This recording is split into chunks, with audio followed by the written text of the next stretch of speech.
Hey folks, did I actually set this up so I'm running? I think I may have. That's pretty exciting. Hi folks. Anybody watching? Yay! We're kind of up and running. Hi, I'm Erin McCole Cupp, and I'm actually running early for once instead of late. That's exciting. Today we're going to talk about toxic busyness, just kind of giving people a chance to catch up, catch on, log on, join in. Pretty thrilling. For those of you who don't know me, my name is Erin McCole Cupp. I am a wife, a mom, and a lay Dominican. I'm also the author of All Things New, Breaking the Cycle and Raising a Joyful Family. And that is from Our Sunday Visitor Books. And it is a little spiritual tool kit for folks like myself who came out of family trauma and are trying to parent our own children with healthy healing tools um, while still healing from our own trauma.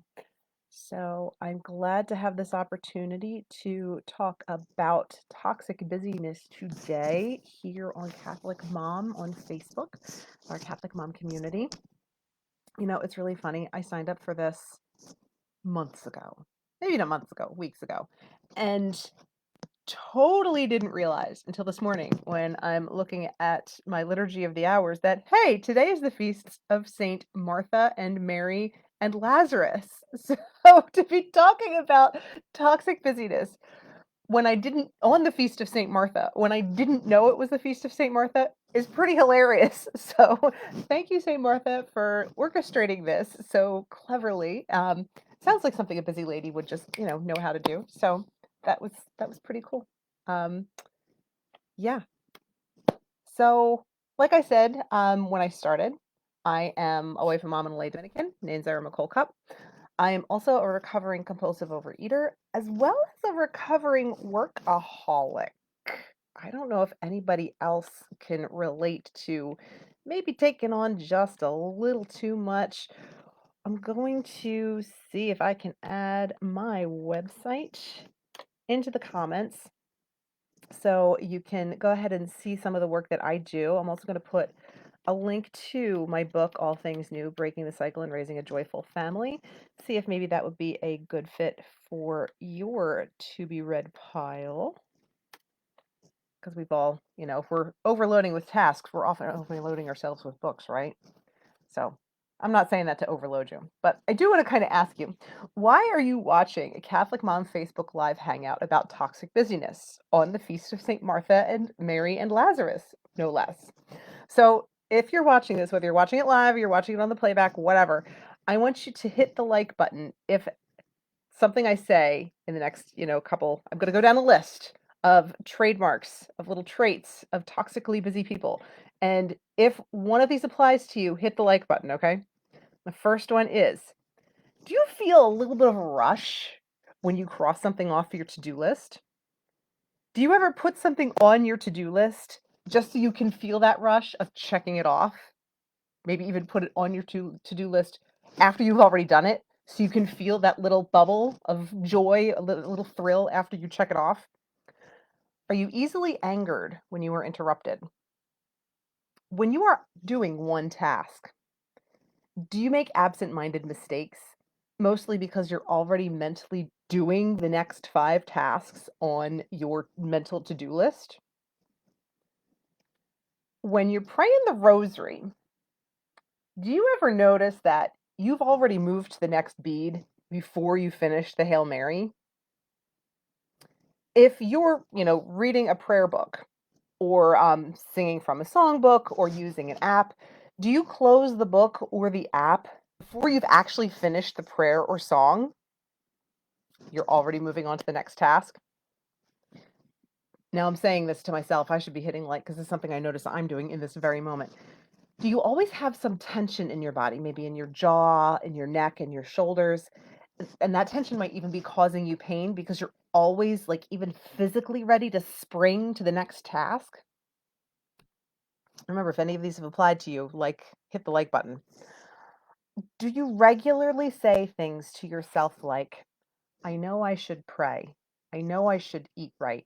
I know I should go get a physical. I know I should go to the dentist, go get a mammogram, go get the spot on my nose checked out, whatever it is. I know I should do all these good things. I know I should go hang out with that friend I haven't seen in a long time, but I'm just too busy.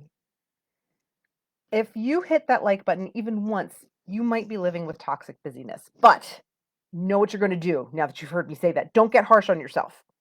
I'm going to give you some tools. I'm going to offer you some tools. You can use them or not. It's up to you to help you find that balance and the peace that God designed you to enjoy. But first, I want to start with the most important tool in finding peace, which is prayer. And specifically for us, it's God's word.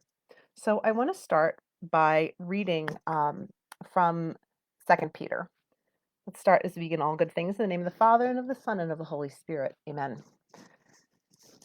What we are waiting for is what he promised, the new heavens and new earth, the place where righteousness will be at home. So then, my friends, while you are waiting, do your best to live lives without spot or stain so that he will find you at peace. Think of our Lord's patience as your opportunity to be saved. And that's 2 Peter 3, verses 13 through 15. Now, why, not even knowing that it was the Feast of St. Martha today, why did I pick toxic busyness as my topic? I had a poll that I put on my Instagram page. What would you rather I talk about in my next Catholic Mom Facebook Live? And toxic busyness won by a landslide. Now, before I get into the meat of this talk, I want to make it clear. I am not a mental health professional, okay? I encourage you to build a mental health care team, including a trained mental health professional or as many as you need, as one of the many ways that God can reach your heart and draw you close to him and give you peace and joy even before heaven. That peace and joy will be complete in heaven, but you can have some of it now. Okay, there's my little disclaimer. Thank you for letting me say that. So the question, what is toxic busyness? And why did people respond so enthusiastically to that as a possible topic of a discussion? So here's my definition of toxic busyness. It's filling your schedule with so much stuff that you don't have time to be present to reality, especially the reality of your emotions, or often enough, the reality of the emotions of the people you love. Toxic busyness is a form of dissociation. If you're not familiar with that term, dissociation, in a very layperson's nutshell, again, not a mental health professional, this is just my own definition. And if you are a mental health professional, please comment with your correction of my mistakes. I love to learn. Dissociation is basically putting your mind somewhere your body is not. That's why when we fill ourselves with so many tasks that we actually can't think specifically just about the one thing in front of us, that's why we make absent-minded mistakes. It's because our minds are actually absent. Our minds are somewhere else. Our bodies are somewhere else. They're not together. They are not unified. They're not integrated. Now, why would anybody do this? And really, it seems like almost everybody does this, right? A lot of people like just fill their schedules with all sorts of stuff. Why do we do this? Dissociation is more commonly used as a term for a trauma response. Now, those of you who know me and who know any part of my story are going to be like, "Well, Erin, you have trauma. I don't have trauma. There's no way. This is not dissociation. I'm just a busy person. I don't have trauma." All right, let me ask you some questions. Do you have disappointments? Do you have frustrations? Have you ever been left alone in your pain when your heart was most broken? Are you a human being made in the image and likeness of God, created for connection and the peace of paradise, and instead you live here, a fallen world, this valley of tears? Okay, I say that because my argument is that we were designed for paradise and we live here. I don't know if you looked around. Yeah, there's some beauty, but it's still fallen. My argument is that we are all traumatized. We were made for paradise and instead we are here. Yeah, your trauma might not look like my trauma. Here's the thing. I don't care. Your pain is valid, however you got it. If that's not enough to convince you, maybe this next thing will be. If you do identify with the idea that you are choosing to be toxically busy, or that you find yourself in a position, let's skip the choice thing, that you just find yourself in a position to be toxically busy. If your pain, whatever it is, weren't big enough to inspire you to try to escape it through choices and compulsions like toxic busyness, then you wouldn't be putting yourself through this. Okay, so give yourself a little bit of, compassion. This is just, yeah, you might have had trauma. I just popping over to shit. I'm taking a break here from my little, spiel to check over in the comments, see what we've got. Oh no, it'll only let Carolyn like once. Hi, Carolyn. I thought you could like more than once, but anyway, so I'm glad at least somebody can identify with some people can identify with some of those toxic busyness traits that I was talking about at the beginning.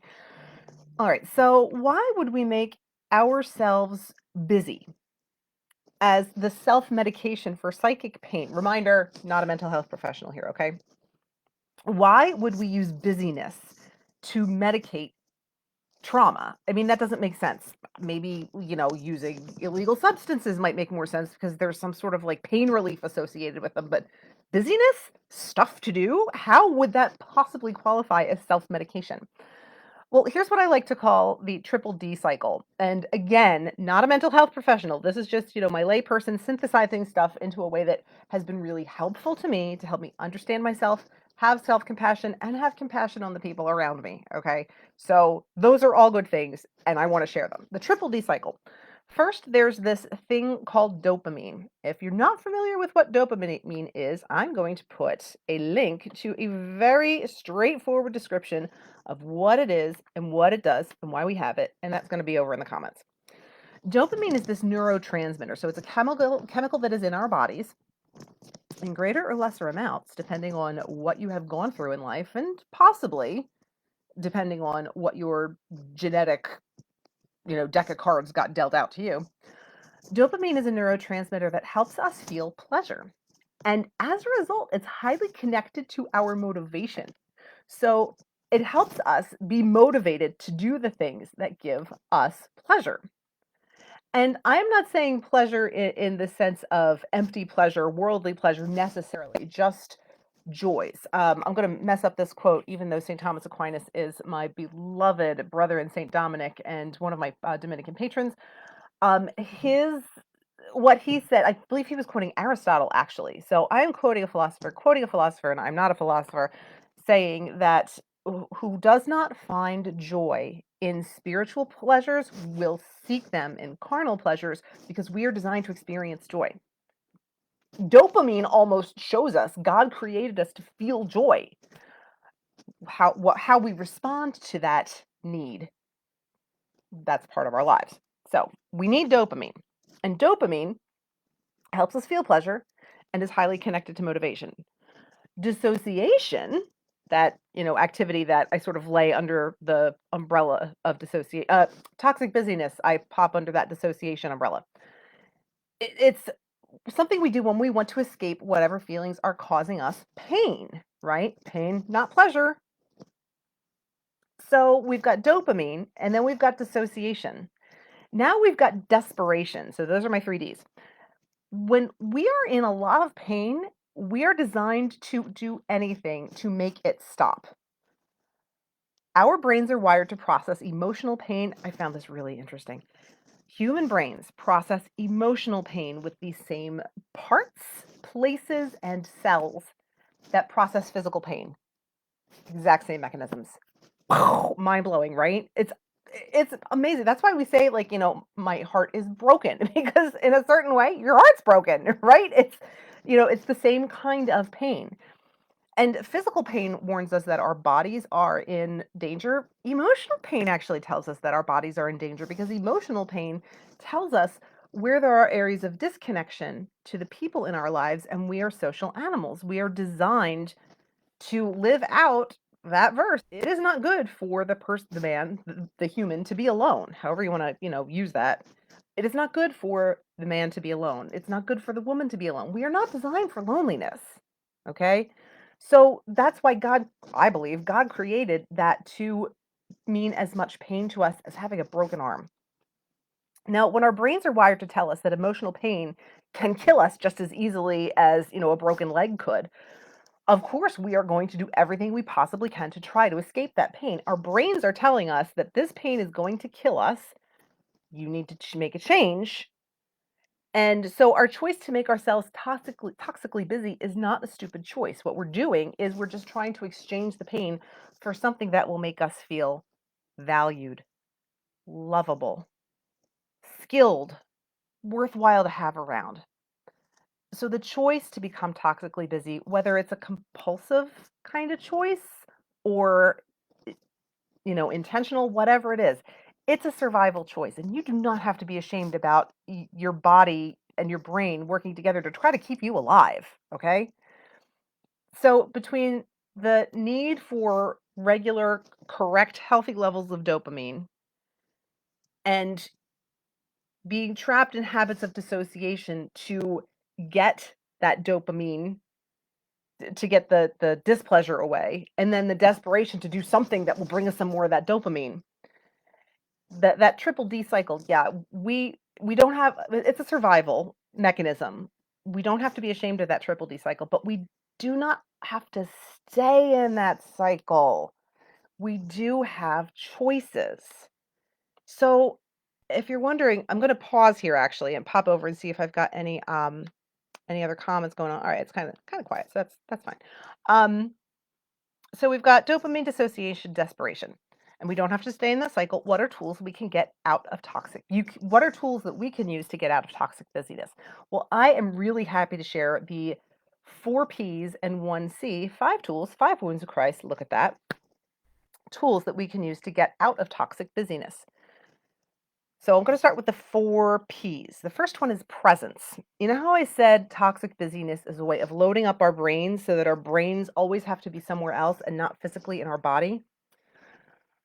When we take time to observe our the physical surroundings without reacting, without responding, just be present. That forces our brains back into the present moment and gives us opportunities for our brains to say, hey, you know what? Being in this body isn't so bad after all. There are all sorts of opportunities throughout the day for you to practice presence.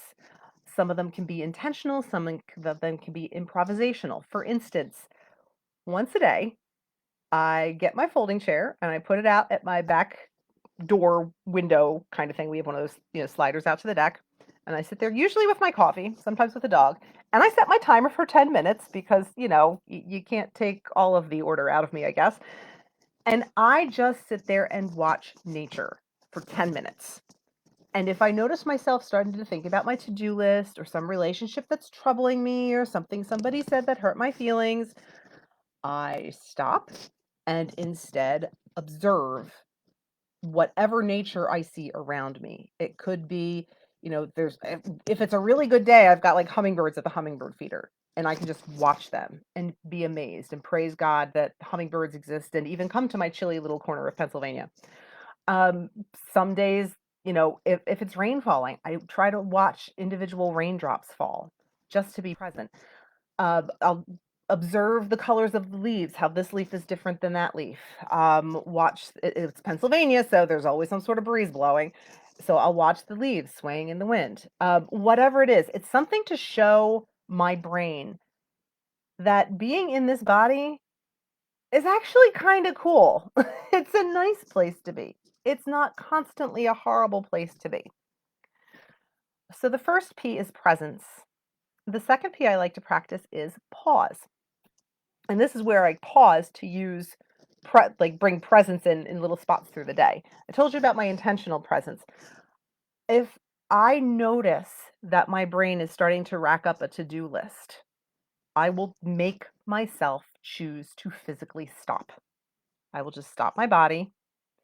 For some reason, this happens a lot when I'm washing dishes. I guess it's because like the mindless thing, the higher brain starts thinking, oh, good, she's going to let me like start thinking about other stuff and go other places because who wants to be sitting here washing dishes? What I've started making myself do is just pause, just stop, still my whole body and wait. And then draw back that presence, like practicing presence, noticing things that are physically in front of me during that pause. So if I'm washing a dish, I'll just, feel the texture of the bubbles under my one hand and the washcloth in my other hand, or the scrubby, or whatever it is. I'll feel the pot that I'm scrubbing to, feel for any bumps. Not to say, oh no, I did such a horrible job of cleaning this, but just to observe, okay, there's food here. And honestly, I've got to stop here and say, practicing this recently has opened up my heart to finally being that annoying mom who is like, I'm able to look at the pile of dishes finally and say, look at all these people that still live with me. Look at all these people I get to see every day. It's really opened my heart up to appreciating the people around me, because I no longer feel like I'm being tortured or trapped by where I am, because I'm able to pause and be grateful for the present moment. Carolyn's over in the comments. Yeah, nature's super healing. I've recently read, not read, I was in a clubhouse room a while ago with somebody talking about, she promotes what she calls forest bathing. I'm sorry, that's my Philly accent. Forest bathing, for those of you who are not from southeastern Pennsylvania. Forest bathing. And it's just the idea of like just going out in the woods and letting nature just kind of soak into you. Hi, Ellen. Yep, I am also. I have a history of overcommitting, and I'm going to get to a little more about that and what that is and what that isn't, in a bit. So I'm glad you're here. So presence, and then pausing when we lose our presence to regain it. Now here's the P that all of the P number 3 that all of the introverts are going to start sending me angry faces. Sorry. I'm not really all that sorry, because I'm also an introvert too, believe it or not. P number 3 is people. You know how I was saying it's not good for us to be alone? All right, so we were created to be nurtured in real time, who have the capacity to nurture us and not manipulate or disregard us for their own comfort. Now, look, I'm sorry if this is your situation. If you do not have anybody in your life right now that fits that description, people who can just accept your feelings, not criticize them, not demand that you change them for their own comfort, or people who, like, as soon as you start opening up, run away, if those are the only people around you, I am sorry you are going through this. That stinks to high heaven. It's hard. Here's the thing. You are not being disloyal if you go looking for mature people who can accept your emotions and hear you where you're at, and not give unsolicited advice and try to change you or criticize you. You need people, and you need them in real time. Now, if you don't have anybody in your life who fits that description, a therapist is people. Okay, a therapist is a really good start. If you go on my Instagram or TikTok, I have some really quick little videos about how to interview a therapist to find the right fit for you, somebody who's going to honor not just your trauma needs, but also your spiritual needs. And as Catholics, that can be tricky. Not going to lie. It took me probably over 20 years to find my therapist. Granted, some of those years I was taking a break from it, but the wait was worth it. He's awesome, and he's Catholic. Um, Pray for your therapist. Find one. Finding a therapist is a really good start. If the people around you are not in a place to nurture you, you do kind of have, I'm going to say, a duty to find people who are. Start making phone calls. I know. I'm not a caller, I'm a texter. Sweetie, if you had told me 2 years ago that I was going to be making a phone call every day of my life to keep my sanity, I would have told you, you were the one insane. I'm normal. I am not doing that. I text.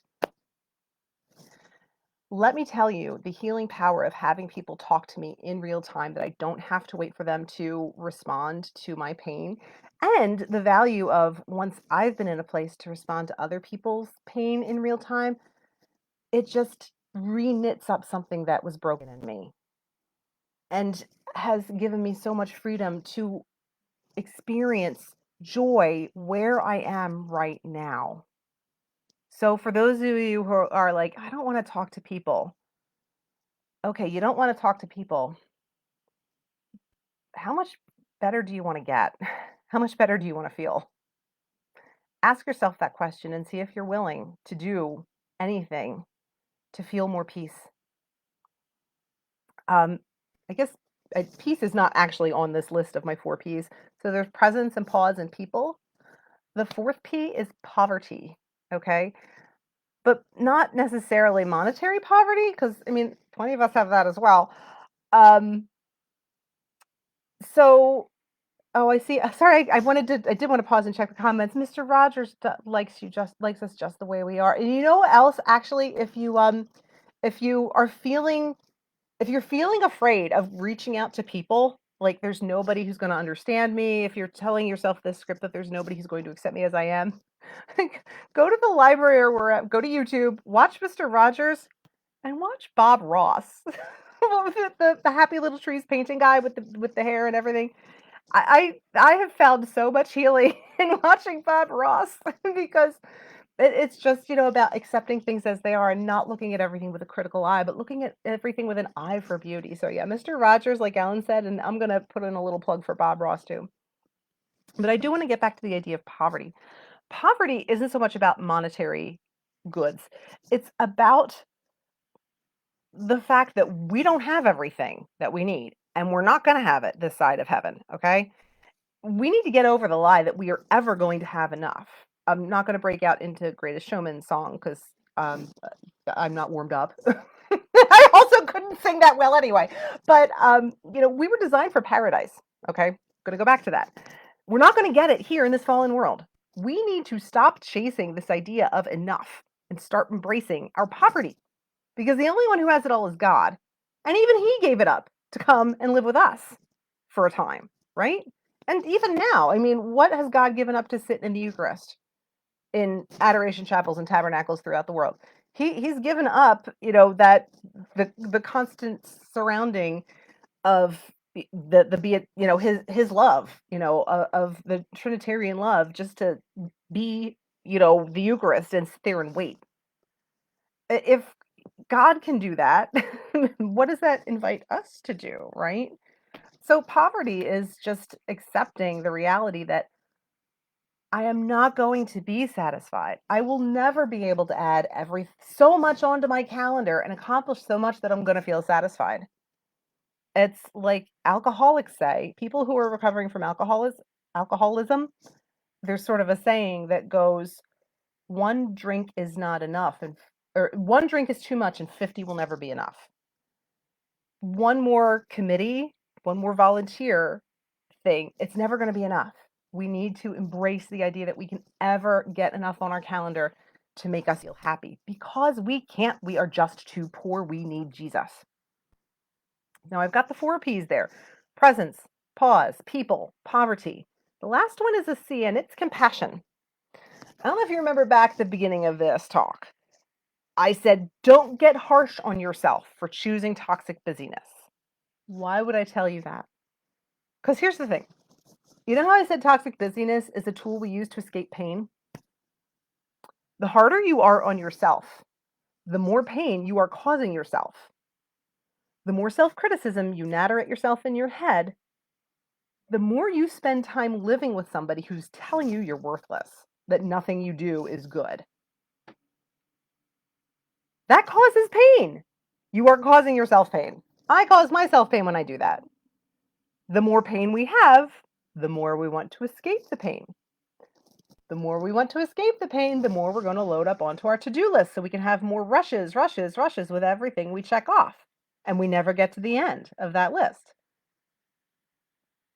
And before you know it, you're overloaded and overwhelmed and snarling at everybody who interrupts you and snarling at any animal that interrupts you. If you go on my TikTok or Instagram, you'll see my video about this week about how I got angry at my dog because she didn't, go answer nature's call when I wanted her to.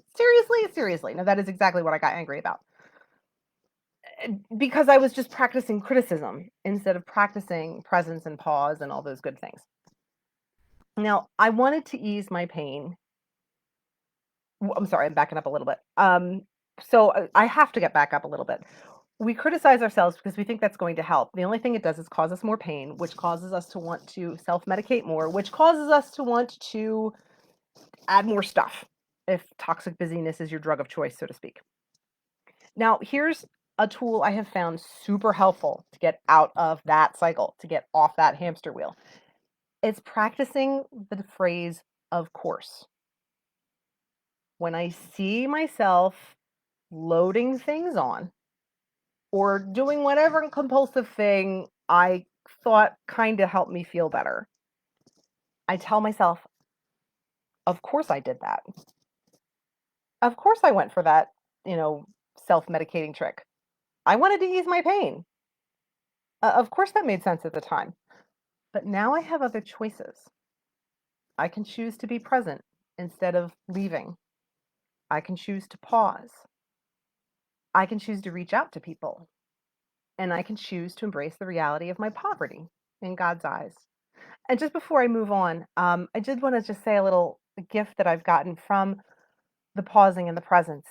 It used to be, I've wasted so many years with my kids, but at least I've got today. It used to be as soon as I was done eating, and I ate fast because I'm a compulsive eater, I would, start grabbing everybody's dishes and start washing the dishes so I could go on to the next thing and then the next thing and the next thing. And you know what I started doing over the past couple months? Once I'm done eating, I just sit there and I listen to what the kids are saying and I laugh at their jokes. My kids are actually really funny.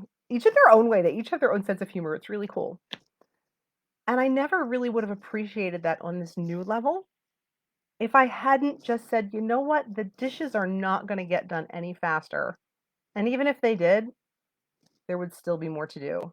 I will never have enough to be satisfied with how well everything is done in my house. I'm going to pause and be present here with my kids. And I don't know if that's made a difference in their lives yet, but I am grateful for the opportunity to really start seeing them in more dimensions. And it's been an amazing gift. So I'm glad God has given me these gifts, and I'm so glad I'm able to share that with you here on Catholic Mom on Facebook. Now, before I cut out, I do want to say one thing about toxic availability.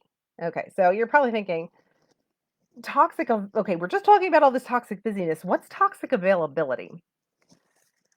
I can talk about this one because I've done this too. Toxic availability is basically when you clear your schedule, usually for someone, in hopes that that person is going to make you feel better. It's really tempting to do that in relationships that are maybe one-sided, or there's a certain level of disconnection. If I just make more time in my schedule, then things will work out with this person. If I just sit there with this person, then they'll see that I love them and they'll want to change. Um, and in a way, that's exactly like toxic busyness, toxic availability, toxic busyness, two sides of the same coin. They're both us trying to use time to make ourselves feel better, when really, God wants us to use time to glorify Him and make our way closer to Him. And if we use that time to turn our tasks into our God, our own accomplishments into our God, another person into God, we're not using the gift of time in a way that's ever going to satisfy. It won't even satisfy in heaven, you know? So beware of how we use our time. Toxic availability, toxic busyness, they're all warnings. They're all kind of yellow flags. Like, hey, you know what? Pay attention to how you are using your time. Use your time to give God glory, not to give yourself distraction or false gods. So that is my little chat on toxic availability and toxic busyness this day on the feast of St. Martha, Mary, and Lazarus. If you've got questions, thoughts, or feedbacks, or suggestions for my next Facebook Live, go ahead and drop them in the comments. I would love to hear your thoughts. Let me put my actual website in here. And that's where you can go to follow me on all of my socials.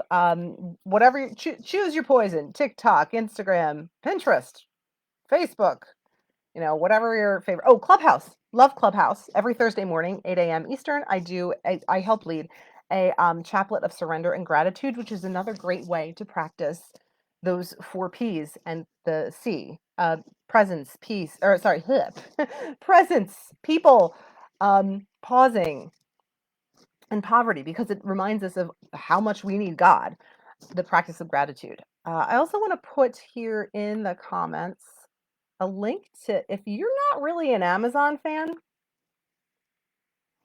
I encourage you to maybe buy, if you're looking for a book like All Things New, a book that is going to support you in your journey as a parent, as you recover from your own painful childhood.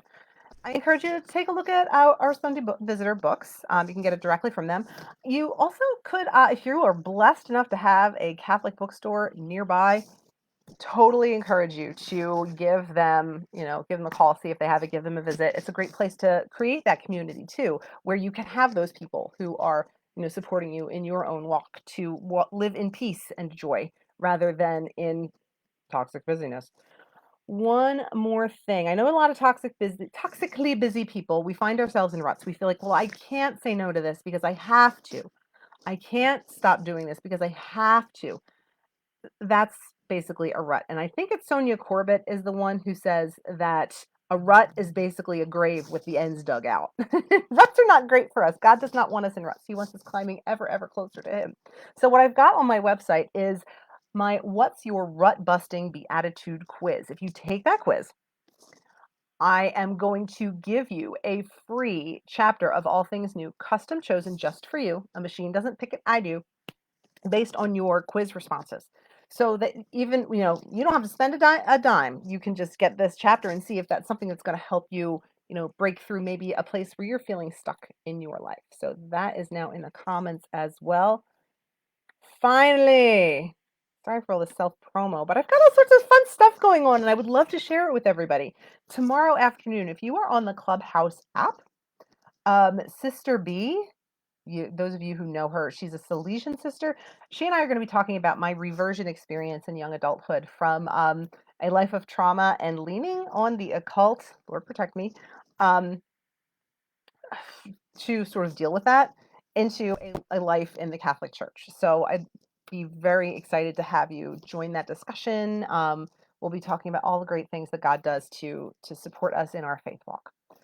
So I'm going to take another peek at the comments, see if we've got any thoughts that I didn't really see ahead of time.